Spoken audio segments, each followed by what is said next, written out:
Alright guys, here we go, episode 78, this week playing against the Florida Gators, and we are sitting really good defensively, alright on the passing, but defense we're doing pretty good. Offense, not bad, man. I think we're doing pretty good as the season's progressed. We're holding our own.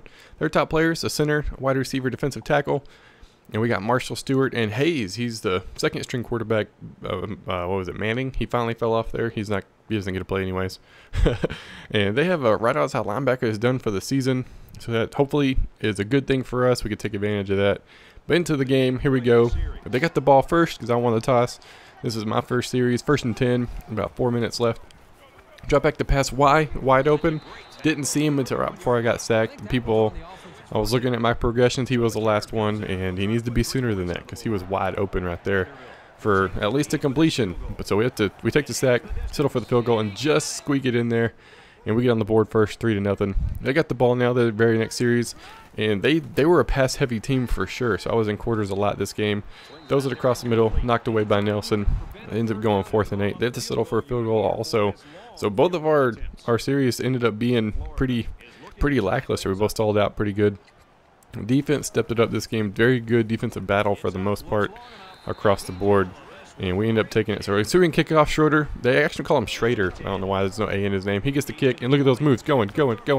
Oh, just gets caught, man. Look at 92 though, defensive tackle or something down the field, running as fast as my wide receiver. That's it's a little bit iffy, but hey, whatever. So a little bit later, do a little counterplay. Marshall with the spin move. He was like, whoops.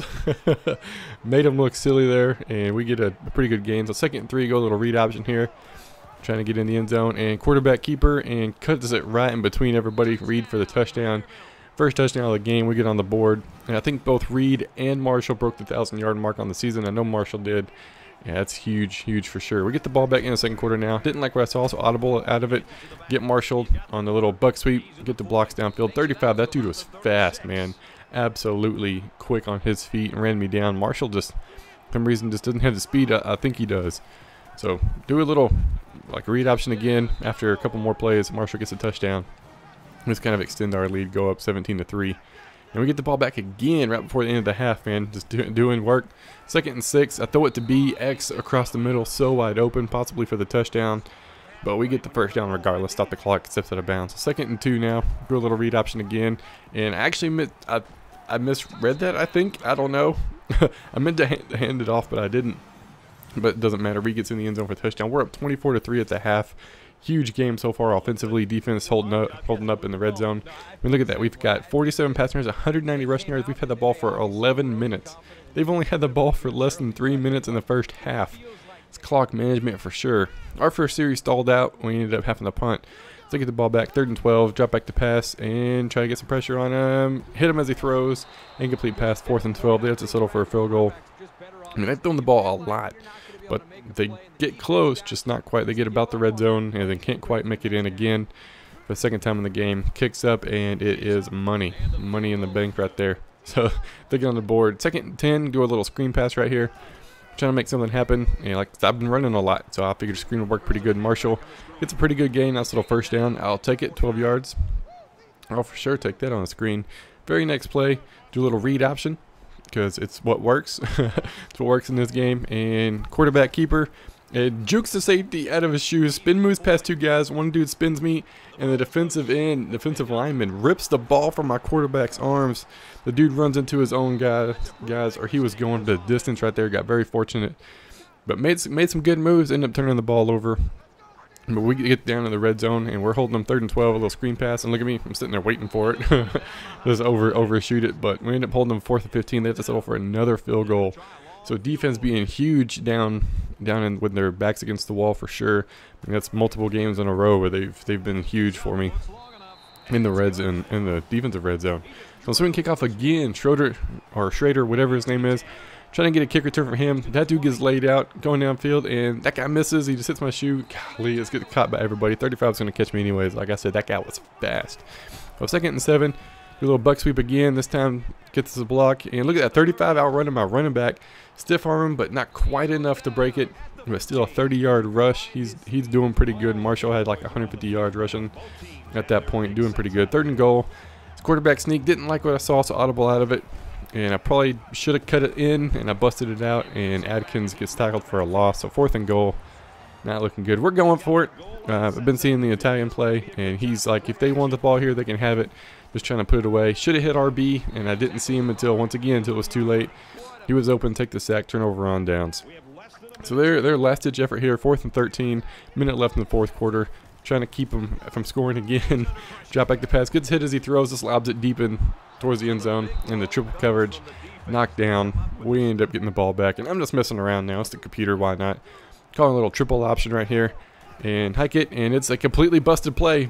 But it works out in my favor. Reed takes off with it and dives into the end zone. Touchdown. That's how you bust a play right there. Go for the touchdown. So we end up getting the win 31-9. Huge game for us against a team that has beat us in the past, even as the computer. Reed, of course, player of the game, 11 for 14, 100 yards, 14 carries, 90 yards, and 3 total touchdowns. So not nearly as dominating performance offensively as last week, but huge game defensively. And looking at the games around the country, Virginia Tech's the only one that really matters. They end up getting the win 38-13. I'm looking at the stats. I mean, nothing special, just 300-yard game. Just had the ball longer than they did and ran the ball really well. Players of the game, Reed, of course, and then Jones with 9 tackles, my middle linebacker. Looking pretty good. I'm happy with my performance, and we'll be right back with the advance. All right, just got done showing the highlights from the game against Florida. Ended up getting the win 31-9. It was a pretty lopsided first half, and then it was, I guess they figured me out the second half. I didn't score but once, and that was the last play of the game, essentially. So it took me quite a while to score in the second half, but I got in eventually. So I'm happy to get the win over Florida. Like I said before, they have beat me before, so it was nice to get the win. See, everybody else did. UCLA did not play their game again, so that's 2 times in a row. So next week, or next game, if he didn't play it, it's going to be 3 in a row. Going to have to kick him, but hopefully they'll get the game in. Washington had a bye week this week.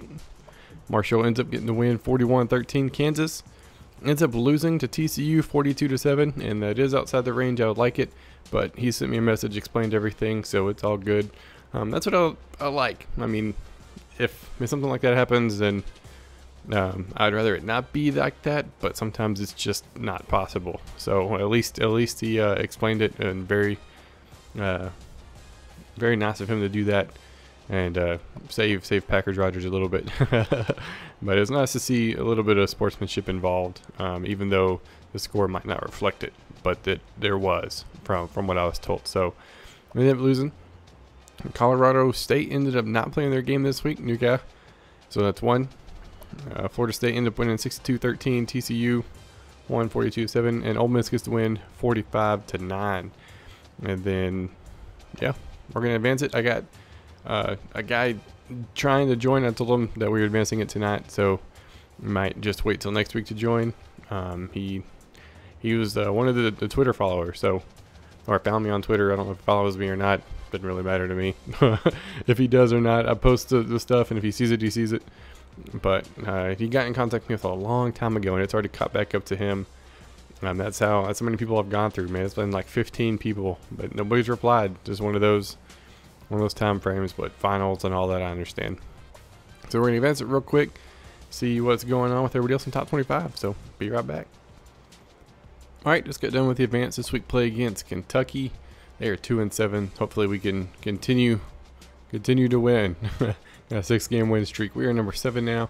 See who everybody else plays. UCLA ends up losing. Wow, they lost to Arizona State. They were number 10, so they are 15 now. They play Arizona. Washington plays Oregon State. Marshall plays University of Southern Miss. I think Kansas plays Texas. Colorado State plays Air Force. Florida State plays Boston College. TCU has a bye week, and Ole Miss has a bye week. So let's check out top 25, see what's going on there, see what happened. Everybody else. 5 was the only team to lose. So 5 dropped out. A lot of close games, but that's pretty much it.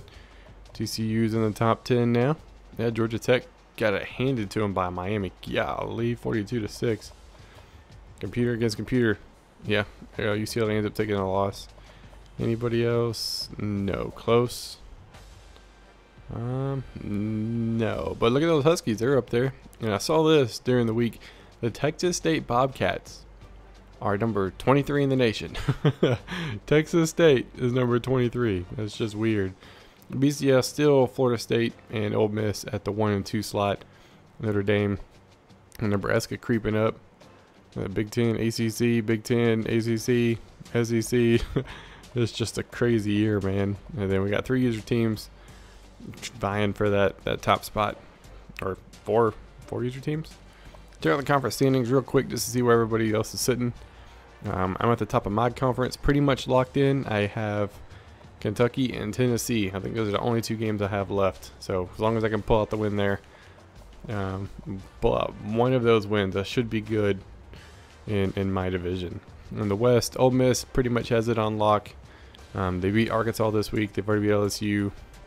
They've already beat Auburn. They have Mississippi State left, I know for sure, but they have a bye week this week.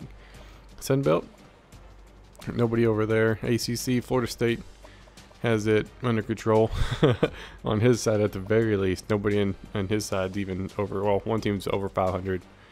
As had Virginia and Virginia Tech both battling it out for conference championship material. American, looking anybody's over there. Big 12, TCU and Kansas. That was their game was for the conference championship. So TCU more than likely has it unless somehow they lose, and Kansas may jump in front. Big 10, nobody. Like I've said before, really surprising. Nobody's in the Big 10. Conference USA, Marshall, they're up there. I think they have it on lock over there. Yeah. Independence, nobody's there. MAC, pretty sure nobody's there. No, nobody's there. And Bowling Green, it's looking like Bowling Green and the Huskies playing for the conference championship. Mountain West, Colorado State, they joined late, so they're about in the middle of the road. Yeah, 3rd place. So they could take it. Just depends on how much they play. Pac-12, UCLA is, Washington's about middle, and UCLA is no longer playing for the conference championship. I don't know if they still have to play USC or not, but could be interesting. Could be interesting for sure. Then the SEC, of course, myself and the Italian at the 1 and 2 slot. So that's where the conferences are sitting right now. I've mentioned it before. The award semifinalist, I'm not going to show it. If you want to see it, the Italian did a 8-minute because I was watching him do it, going through all the awards and talking about the users and stuff like that. So if you want to see it, go check it out on his channel. I'm not going to look at it. I'm not going to go that in depth with it. I'm just going to kind of wing it. But check out the Heisman watch. Florida State, UCLA, Ole Miss, Notre Dame, of course, and then my quarterback up on the board again, which is nice to see. But we got 4 out of the 5 players are users, so that's very nice indeed. And that's gonna be it. Like I said, I've got a couple of guys trying to join. Auburn maybe coming back, and then another dude just trying to get gold. So we potentially have a full dynasty again. If not, I'm just gonna keep messaging people just to be safe. But as of right now, I'm just worried about Kentucky and playing my game and getting to the conference championship for the first time in this dynasty, because I can't beat the computer sometimes. But that's just how it goes, man. Any given Saturday, not Sunday, whatever. That's gonna be it for this episode. I hope you guys enjoyed, and I will see y'all next time.